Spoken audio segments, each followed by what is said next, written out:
Well, the highlight of my day, apart from spending the morning in the Milton Keynes Hospital, where I went to the dermatology and had a checkup, and I've got some furthering issues I'm not going to bore you with. But when I was sitting in the foyer waiting for my wife to pick me up in the car, some lovely ladies came over and said, "We recognised you from TikTok." And I want to say to those three lovely ladies, thank you. You cheered me up quite a lot because I was feeling a bit down at that time, but I feel much better now. And to know that some people out there actually recognised me made me feel really quite special. And you are special too, all of you, every single one of you, no matter where you are in the UK or wherever you are in the world, you're all special to me and always will be. The BBC, well, I'm not going to go on about that because everyone else is going on about it. What a fucking disaster. And guess what I got this morning? It's fucking, yes. Here we are. Look, you haven't paid your fucking TV licence fee. If you're over 75. Makes no difference, by the way, over 75. I've still got to pay it. So I'll fucking pay it because I do watch a couple of programs on there like University Challenge and one or two others.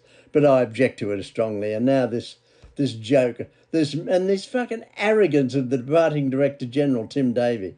They're so arrogant, the BBC. They really think they are the fucking gold standard of broadcasting. And I listened to some of their fucking commentators on the Radio 4. They really fucking piss me off. Their arrogance and their self-congratulation and their we're so fucking important. And the women are equally as bad. I mean, in some cases, even worse.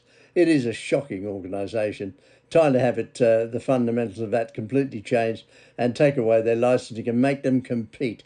Mind you, the mainstream medias in the UK and America worldwide now are absolute crap. And it's all about streaming media. That's where we're getting our news from now, as I do, and you probably do too, because you don't believe a fucking word coming out of the mouths of the mainstream media. You know, BBC, Sky News, CNN, oh my God, that's a beauty. Or MSNBC in America, or the other one, CBS, and they're absolutely diabolical. And you get a bit sick of the right wing ones too. I get a bit tired of the GB News here. They're okay. Some of their presenters are okay, but some of them, it's just rubbish. And Fox News, you can't believe a word because they're the exact opposite of the others, and they're equally as bad. It really is a difficult thing to choose news today.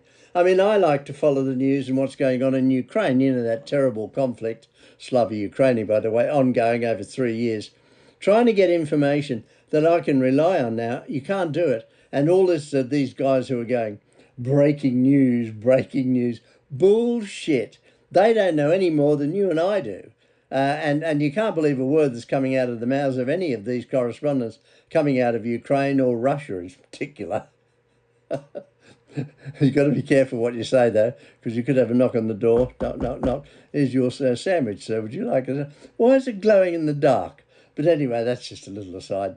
The New York, thank you very much for voting in Mamdani. That was a really clever thing to do. Mind you, I think people, before they vote, should have an IQ test. If you haven't got an IQ of 120 or more, that'd fucking wipe out half. No, you can't do that, can we? And is that racist? Because I know my IQ is 121. I don't know. I haven't got a clue.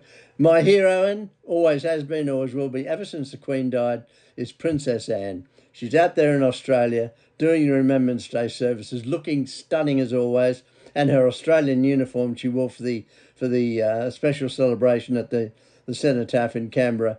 My God, she looked amazing. I salute that lady. You've got my vote, Princess Anne. You're bloody incredible, and we salute you. And she's just the most amazing royal out there. And I don't care who they are, the others. I don't mind Kate, Princess of Wales. She's okay, and William, but I'm not a fan of the others. And as for Charles, I have no respect whatsoever for him. Long story. I'm not going to bore you with that. COP30, cop this one, buddy. COP30 in Brazil, they built a 10-mile four-lane highway, knocked down about fucking 10,000 fucking trees. The most polluting country in the world, Brazil, the lungs of the world. And we've got a delegation over there. You know, Starmer went and he came back. Do you know how big the delegation is, the British delegation? I thought it'd be like 20 or 30 people. 472. I couldn't fucking believe it. All living high on the hog at taxpayers' expense, by the way. Can you fucking believe it? at this climate bullshit thing is COP30 that nobody will take any notice of, and there's no such thing as climate change. It's all bloody bollocks anyway. Anyway, thank you all very much indeed. You're all amazing. You make me smile again. And those ladies again that I saw in the Milton Keynes Hospital this morning, gosh, you made my day. It was just a joy to see you, and thank you so much for coming up and saying hi. I love you all. You're all amazing. Take care. Have a good one.